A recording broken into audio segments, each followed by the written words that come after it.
One more time. See if we got it this time. Yeah, see if we got it this time. I think we got it. Yeah, I think it's working out. Um, yeah. Let's see.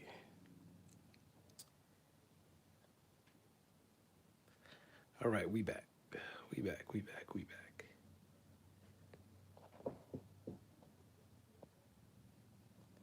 Um, this is not it. Let's see now. Let's go ahead and click this. See if it's no.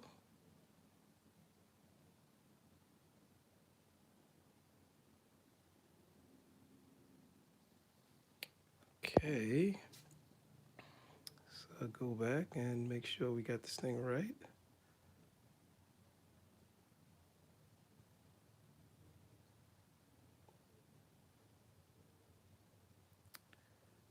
Okay. I think it's okay now. All right. Let's see if we got the camera set up correctly. Let's just make sure we got this thing all perfectly set. Okay. All right. All right. All right. All right. Make sure we get the whole image in there and we can begin. Okay, y'all. All right. I think this is it. Let's make sure we get this tripod right. Just a little technical difficulties, y'all. Trying to make sure I get this thing set up properly. I'm gonna do a little bit of watercolor sketching today. Um, if you've ever seen my videos before, there's a good amount of work that goes into it. You know what I'm saying? There's a good amount of work that goes into it. Like this is like almost the pre-painting work, I would say, that I do sometimes. Um, so I want to do something a little different. If you saw the live stream yesterday, I was talking about how I wanted to do a watercolor painting. You know, watercolor and gouache at the same time. I got some gouache paint that I love, and I just got some watercolors. These are the watercolors. Hey, Andrea, what up? I'm not gonna even say I can't even pronounce that name. 3000. How y'all doing? So yeah, I got these watercolors, these Arteza watercolors, and I just wanted to try it out. Now, I'm not the greatest watercolor guy, but you know, I just wanted to get more proficient at it.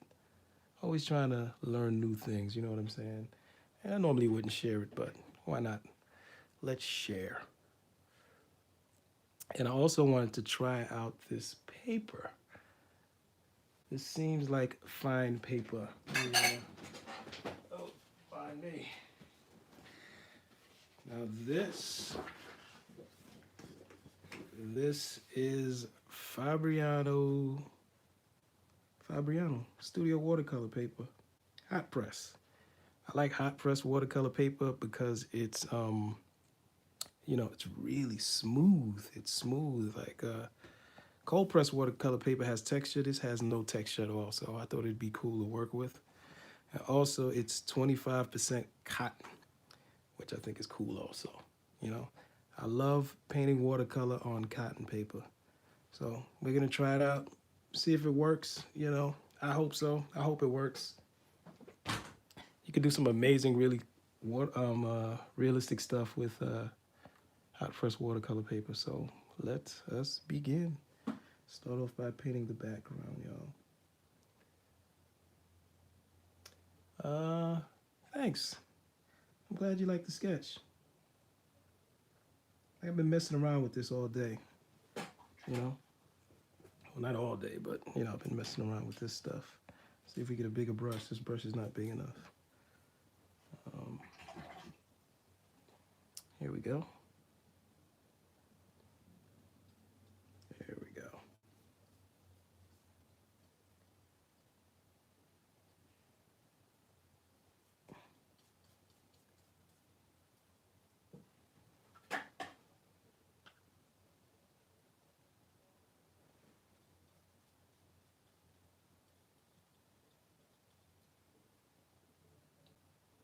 Yeah, so every couple of years I like to teach myself something new. Go hard on something. So this is it.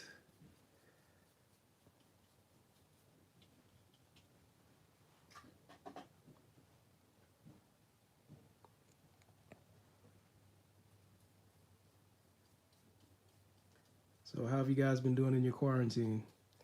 Have you been making art?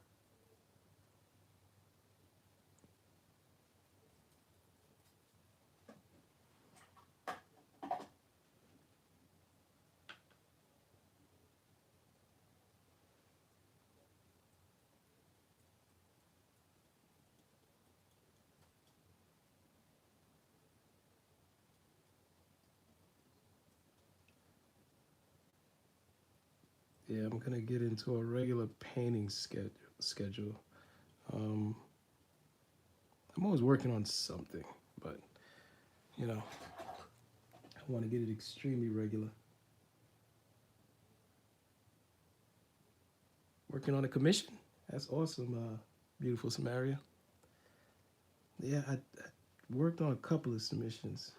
You know, they turned out really nice.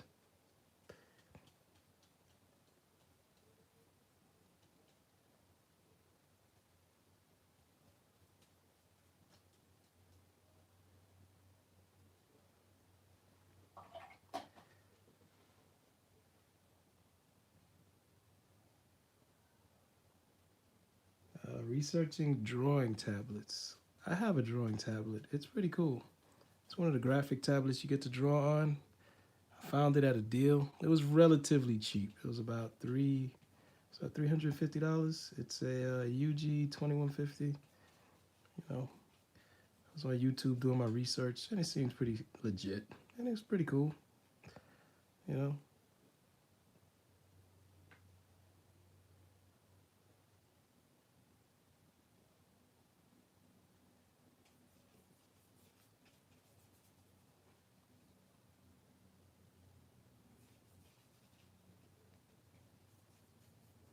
so I do watercoloring every once in a while, but I don't treat it like it's the end result. You know, it's almost like I do it to make like a pre-watercolor painting. You know, just checking out colors, but I want to take it up a level. You know what I'm saying? I've seen some beautiful watercolors out there, and I'm just trying to get really good with it.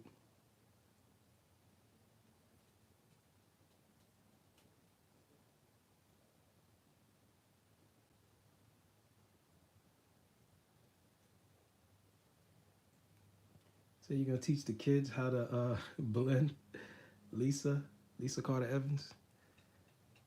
I love teaching kids how to paint, but they have like a their attention span only lasts so long. You know what I'm saying? I have them for about 45 minutes to an hour. After that, you know, it goes off the rails.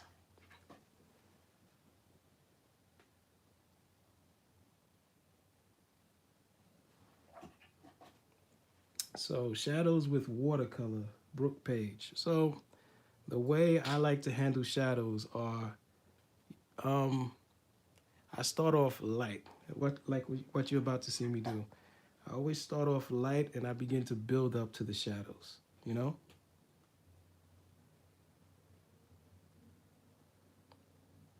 Yeah, yeah. Beautiful Samaria. I actually started off with watercolors and worked my way to oils. You know? And I did enjoy oils more than watercolor, but it's just one of those things. You know? You just gravitate to certain things. I loved oil painting. I just stopped doing it because it's kind of smelly. I was living in Chicago at the time. Had a bunch of roommates. You know, I didn't want to stink up the place with with my oil paints, and that led me to use acrylic. You know, cool. I'm gonna paint the hair, and this paper's pretty cool. It's I8 so far. It's I8.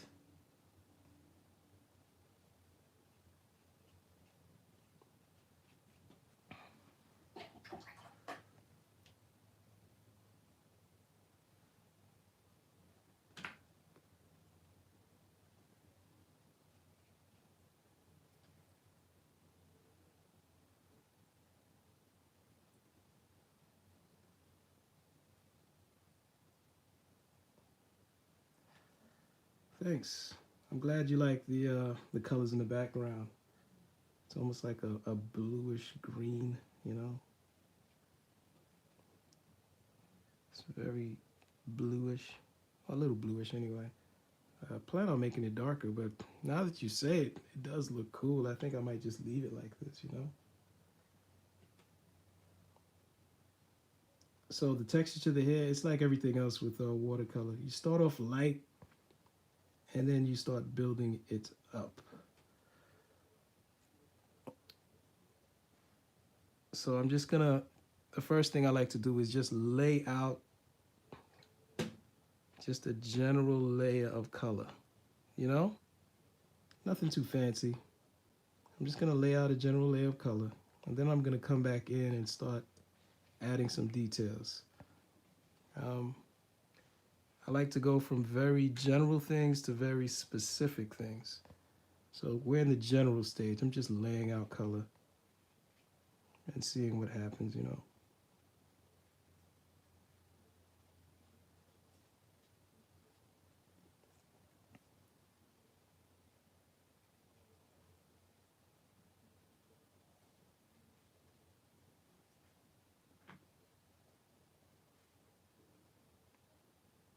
Yeah, when it comes to building out the hair, later on I'm just gonna start looking for specific shapes. Just right now, just flat color.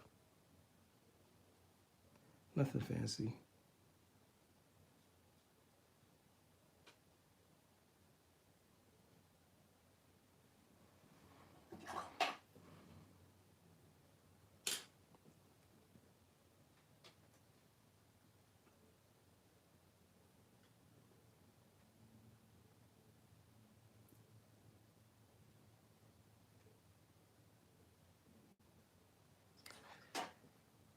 Thanks, Mara. I've been doing art my entire life. I've always been doing art in one form or another. I actually started off sculpting, of all things. I guess that's what you call it, you know. You're a little kid, you're making toys. I used to make my own toys. My brother showed me how. I would I'd make toys out of broken things, you know. You find broken things around the house. I'd make a cat, and my brother used to we used to use aluminum foil and make toys with them. You know, you bend the aluminum foil in different shapes. I used to love that. And also, I used to make little like GI Joe characters. My sisters used to call it dolls. Like it's not a doll. I guess it was a doll. But if you strip the plastic part off the wire, you have like this the copper or whatever it is. That copper wire. Once you strip the plastic off, it's really flexible and bendable, and you can make just about anything. You know, you can make a cat, make little. Let's call them wiremen. I used to love doing it because these toys were boy proof, you know. You ever been around little boys? They break everything. I'd make toys that I couldn't break, which was really cool.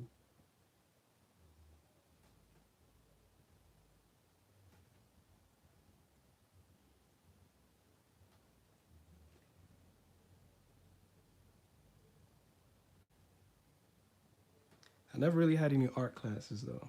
I mean, I had art classes, but I say around maybe junior high school, I stopped having art classes, but it was just something I loved, so I just kept it going. You didn't get the notification. Sorry about that. Sorry about that. I don't really paint in oils. Last time I painted oils about 2 years ago. I took a workshop from this amazing painter, but it's not something I really do so much anymore nowadays.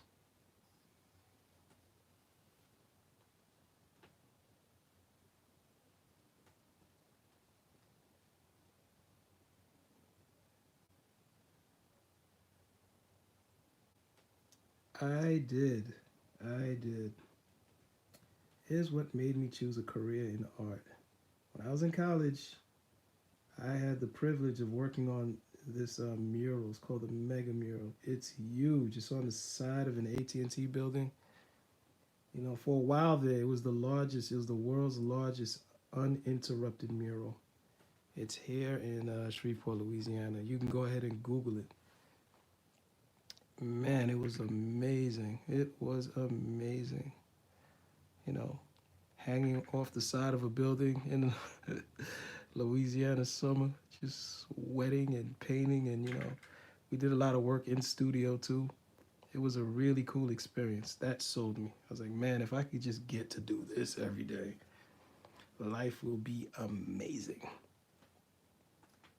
I also got a degree in art also.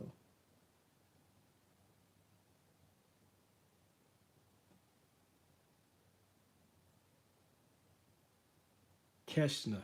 Sorry about that. Keshna. Sorry about that. That's a really cool name.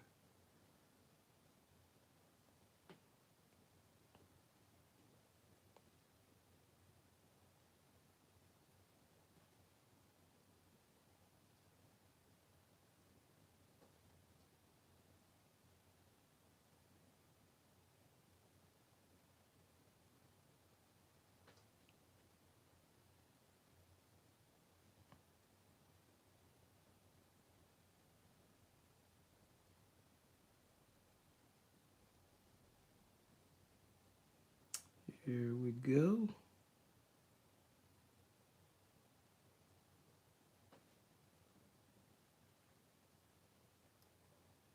All right.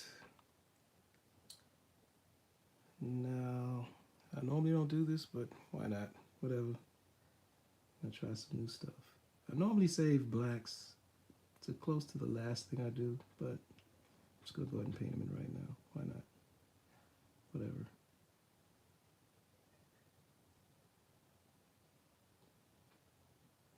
The thing about watercolor is you have to paint around the highlights because you can add white, but you know, in general, you paint around the highlights.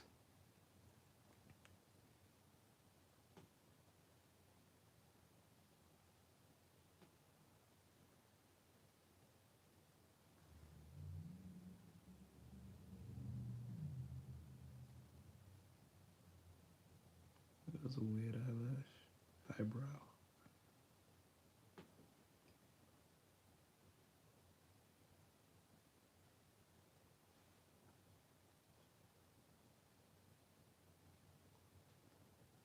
The mural that we painted was a mega mural. It's basically our local arts council. It's the Shreveport Regional Arts Council. They flew in a muralist. I think her name was Meg Seligman, something like that. Wonderful muralist. So it was like a year-long process, you know. They got people from the community to bring things in that they felt were valuable, you know, things that said Northwest Louisiana, and she took pictures of them, you know. That was the first part. And she went to all the different communities, kind of found out what was important to them. Then she made a collage out of all the pictures. And then she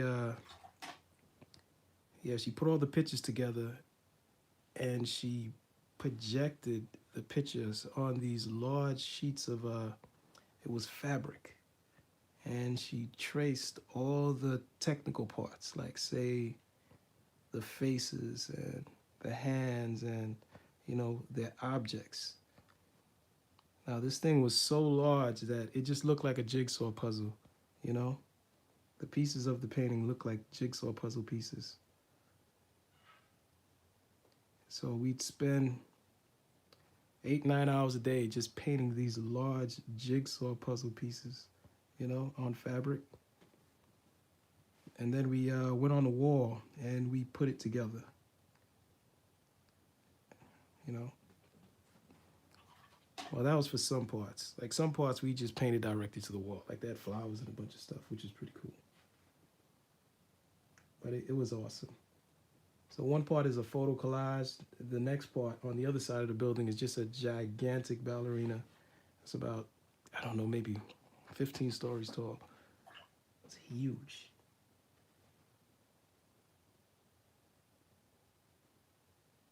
Oh, it's your grandpa's name. That's cool.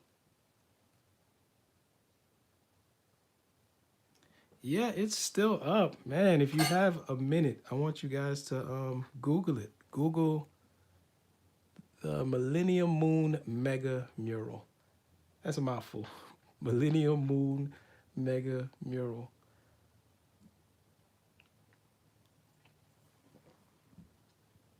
Man, it was a lot of fun.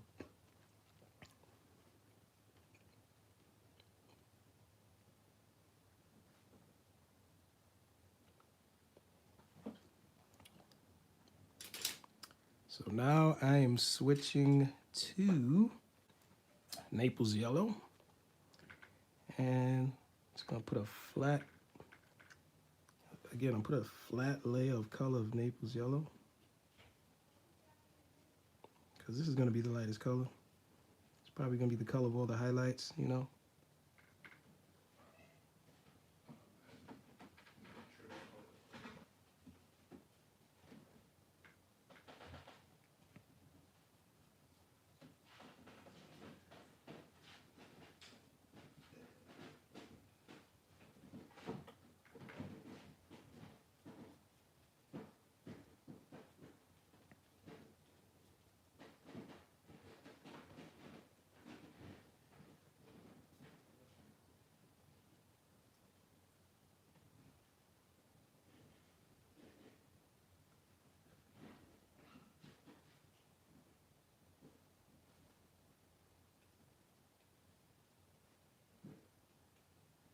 Um,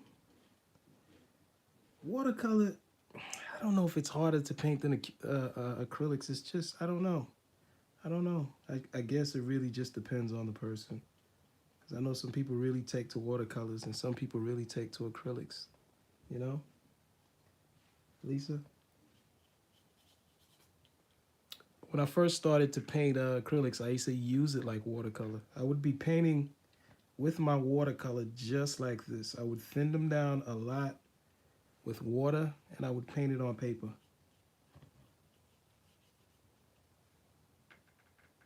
And I'd get similar results. Not the same though, but similar. They're close enough, you know.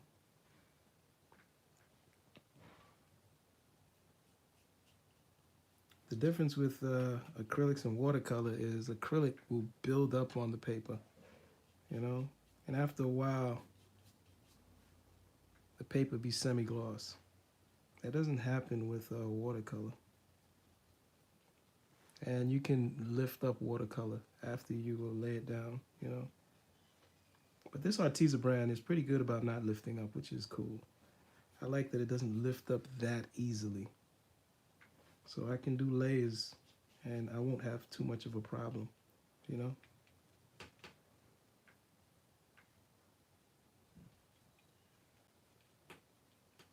The thing that I like about acrylics though is the colors are more vibrant.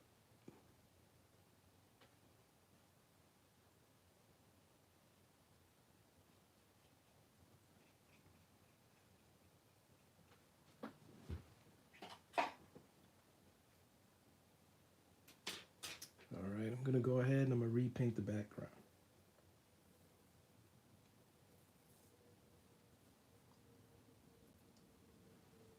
Yes, Amari, you should see it. You know, you click Shreveport and murals. You should see this mural. It's huge. It's an old AT&T building. They don't use that building anymore. You know, everything is digital. They used to, I guess, back in the day, they needed those large phone buildings. They're not really necessary right now. You know, just the way things run now.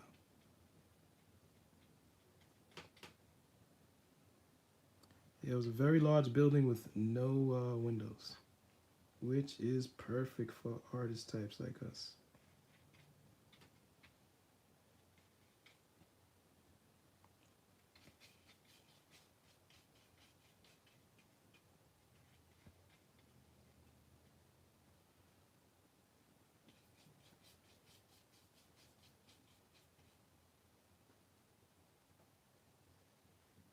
I'm glad you like it. It was really fun.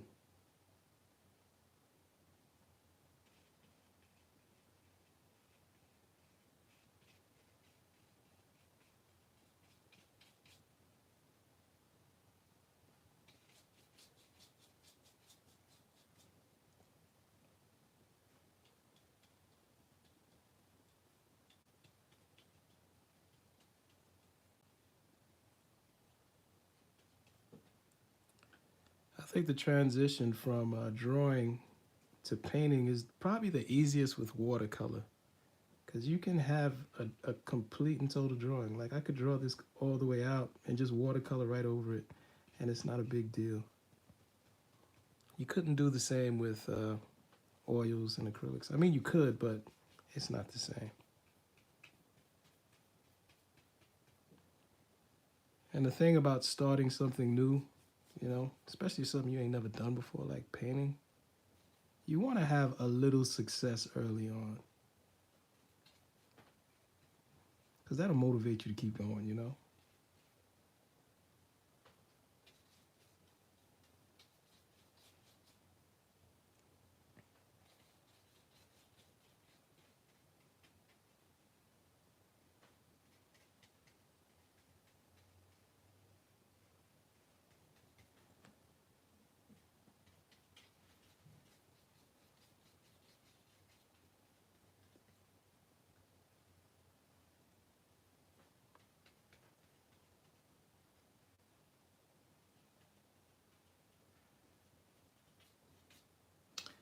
So far, so good. I'm liking this paper. This paper is not too bad. Not too bad. Huh, not too bad. I like the way it absorbs the paint. I think it absorbs the paint a little bit too fast though, you know? The thing about watercolor is that what makes it really cool to me is that, you know, as you leave a mark, you know, the paint just sits up on top of the water and you can move it around like that. For some reason it absorbs really fast in this paper. But it still looks good though. It's looking good to me still. See that? See how the paint just sits right on top and you can just move it around till it dries. But it seems to be absorbing just a little bit fast. All right, I'm gonna start painting the face some more. And I'm going to use Naples yellow. I love Naples yellow. Oh, not Naples yellow. Burnt sienna. I think burnt sienna is my favorite color for painting skin tones, you know?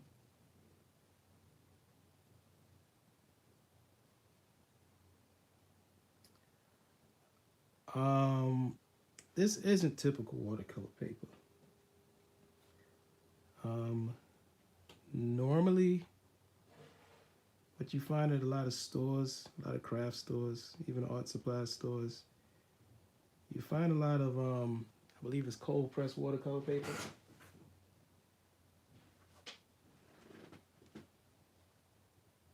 Yeah, you find a lot of cold pressed watercolor paper at stores, you know? And all that means is the paper has texture. This is hot pressed, it has no texture. So if you wanted to do something really detailed, you would want to work on hot pressed watercolor paper. It's like if you were painting acrylic and you wanted to do a lot of detail inside of the painting, you would use a very smooth surface. Like painting on wood is really cool if you want to add a lot of detail. Um, a lot of artists like to paint on linen because of its smoothness.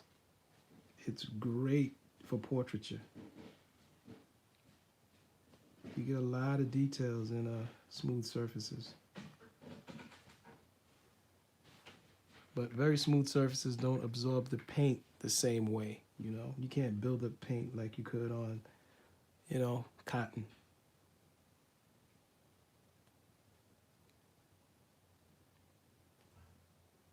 Yeah, so if you get some wood pieces, gesso it, and paint on it, you could do some awesome stuff like that.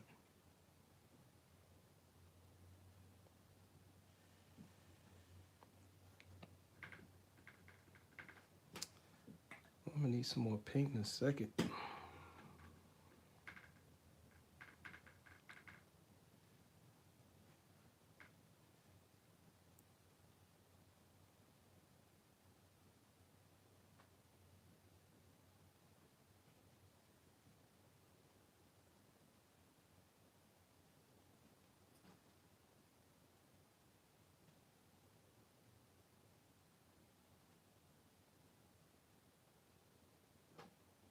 That's cool. He taking notes. That's cool. Yeah, I'll list it. Matter of fact, I should have wrote it down. Um, so you want to know the type of paper and watercolors I prefer. So I'm still young in the game with watercolors. I mean, I've been doing watercolors for years, but like I was saying earlier, I uh, I don't really do it as the final piece. Like I will do watercolors just for just for sketching purposes. Like before I get into an acrylic painting, I would do a watercolor color sketch. Basically seeing how the colors work together or trying to figure out the direction I wanted to take. Because it's relatively easy to set up a watercolor painting, you know? When I do acrylics, it's like it's a process. I have to get all my paints ready. With watercolor, you can just jump right in, you know? Let me let you see my setup. So, got my brushes here. I got this little palette right here full of paints, you know. So it's not that, it doesn't take that much time to set up a watercolor painting. And I have a little bucket of water underneath me, like right beside me, like beside a little pail, I guess.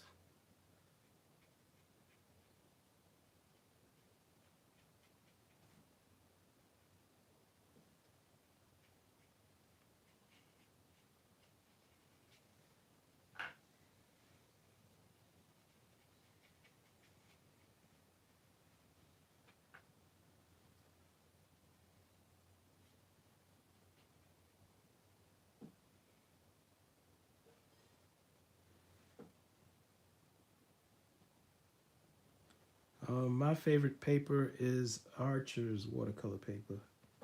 It's 100% cotton, which I love. It just, man, the way the paint absorbs into the cotton, you know, is amazing. As far as paints are concerned, I don't really know. I don't really know. I can't really say that I've used any kind of real professional kind of watercolor paints. Like I just got these Arteza brand paints and I'm testing them out right now. You know, they seem really cool. Matter of fact, I saw one of my favorite watercolor painters using it. It kind of made me go, huh, you know. I've used other Arteza products. I even have a video. You know, they sent me some products to make a video. And that stuff is pretty cool, you know. So I said, why not? It's Christmas. I got these paints over Christmas. It's a set of 60. And they seem to be doing just fine.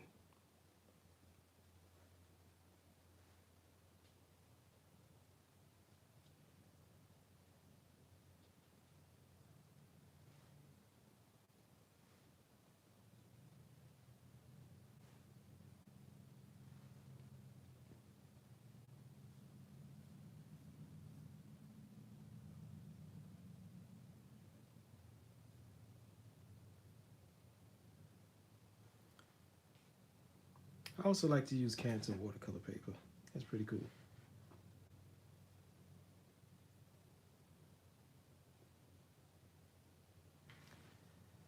I didn't really plan on painting a shadow behind her, but I could. I could. Wasn't really thinking about that though, you know?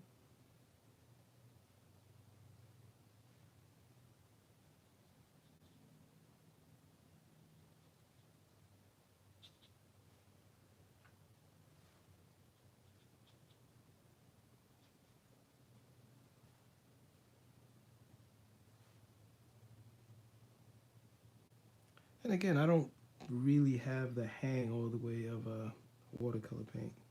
You know, I definitely have some ideas, and because I've been painting for so long, I come at I come at it with some knowledge. You know, I come at it with approach, with some understanding.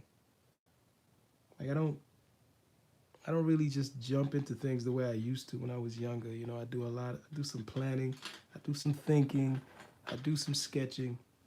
As a matter of fact, before I started this, I did this. Take a look at that. I was messing around with the color. So one of the things that I was doing was trying to establish control. And what I mean by control is being able to lay out a flat layer of color. You know, it seems like a very simple thing, but it's not. I mean, it is and it isn't. You know, it's something that takes practice. Being able to lay out flat layers of color, and then being able to make colors transition into one another, and being able to have so much control, you're able to do that. So this thing over here on the right is what I'm painting right now. This on the left is something else that I wanted to paint. I think I'll still go back and paint it, you know. But I wanted something really simple, so this was pretty simple. You got a person just staring at you with no expression. That's pretty simple.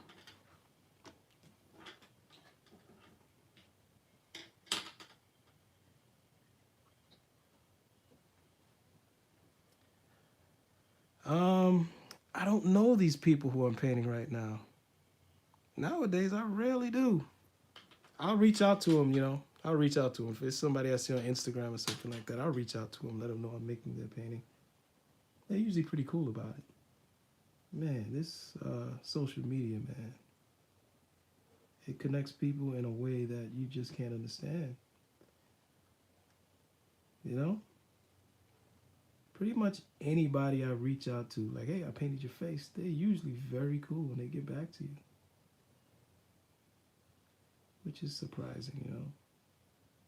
I'm doing paintings of models and celebrities, and, you know, they'll hit you back. Be like, thanks. Sometimes they'll even post it. It's really cool. And sometimes they don't. It's cool too.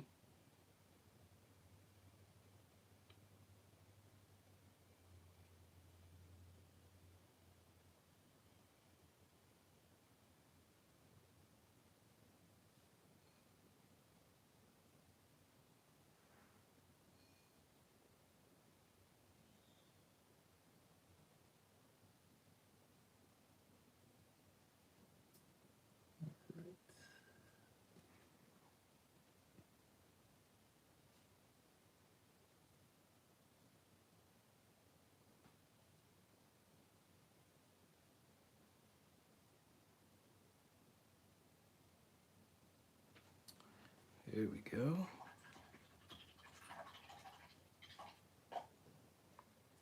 And I'm just gonna build upon what I have right here. Seems like a nice foundation I have so far. Let's just build on it. Let's just do some more. I need a whiter brush, but I don't have anyone near me. Let's see. Let's take a look. Yeah, I need a wider flat brush. Here we go.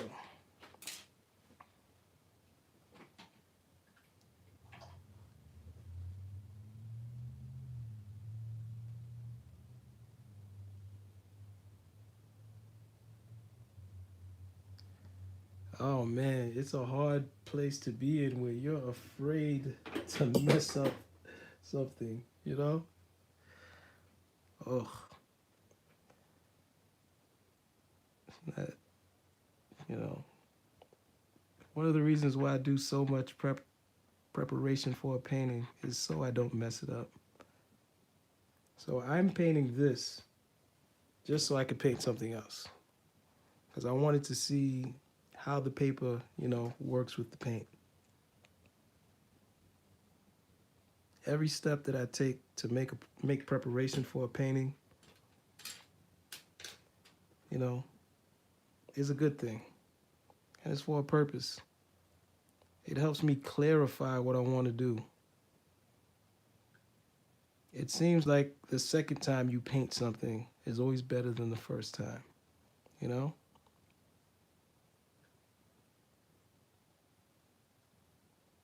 But once you get a lot of paintings under your belt and you get a real working understanding of everything that you're doing, it kind of just flows. It just flows, you know?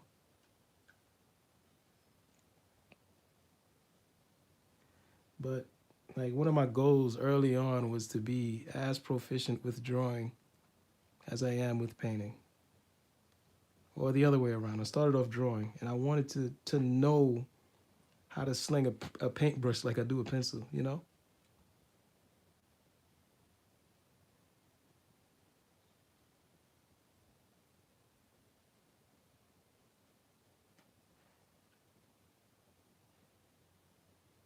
Oh, that's cool. That's cool. I used to like study the old masters and they did so much preparation.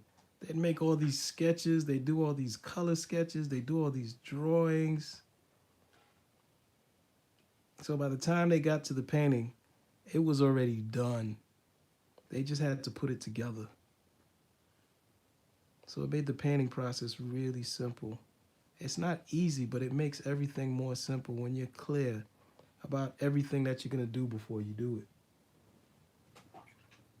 So I was just mixing up some more paint and we're going to jump right back in.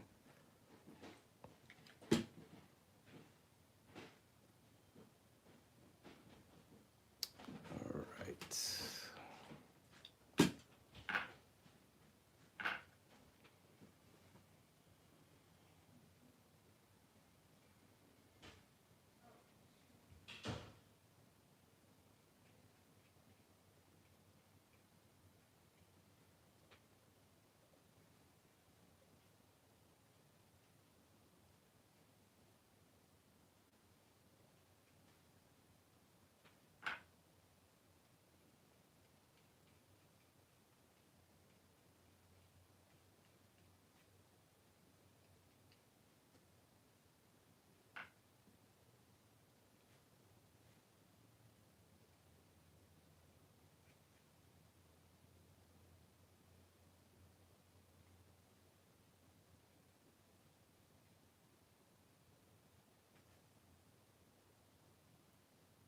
So now I'm jumping back and forth between, I believe it's Naples Yellow and Burnt Sienna. I'm trying to soften these edges, you know. These edges are a bit hard. I don't want them to stay that hard.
You might have noticed I'm moving a lot faster. I'm trying so this paint don't dry up on me too fast.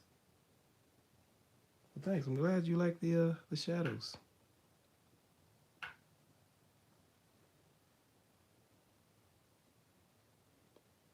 As you can see, I start off by setting up these really hard shapes, you know?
righty. All right, folks. I am at the point where I let the paint dry a little bit. That's gonna take a minute. Now, let me paint this nose in before I stop. There we go. Here we go. Just paint this nose in right quick.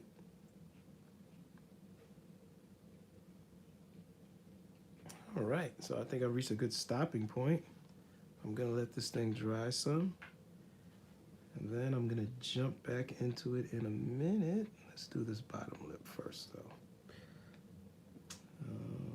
Yeah, there you go.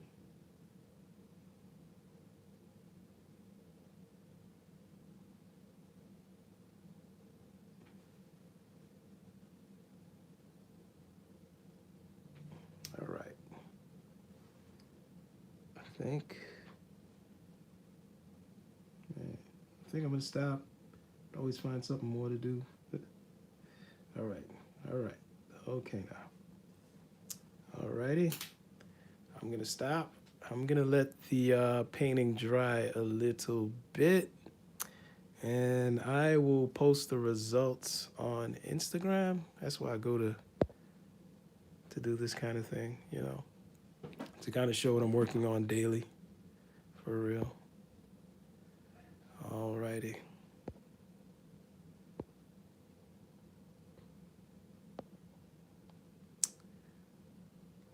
All right, guys. I will see y'all later. Check me out on Instagram. That's Eric T. Francis on Instagram. I thank y'all for hanging in there with me. You know what I'm saying? I'm not the best on social media. I just pop my head in every once in a while. But I'm glad y'all still kicking it with me. All right? Peace.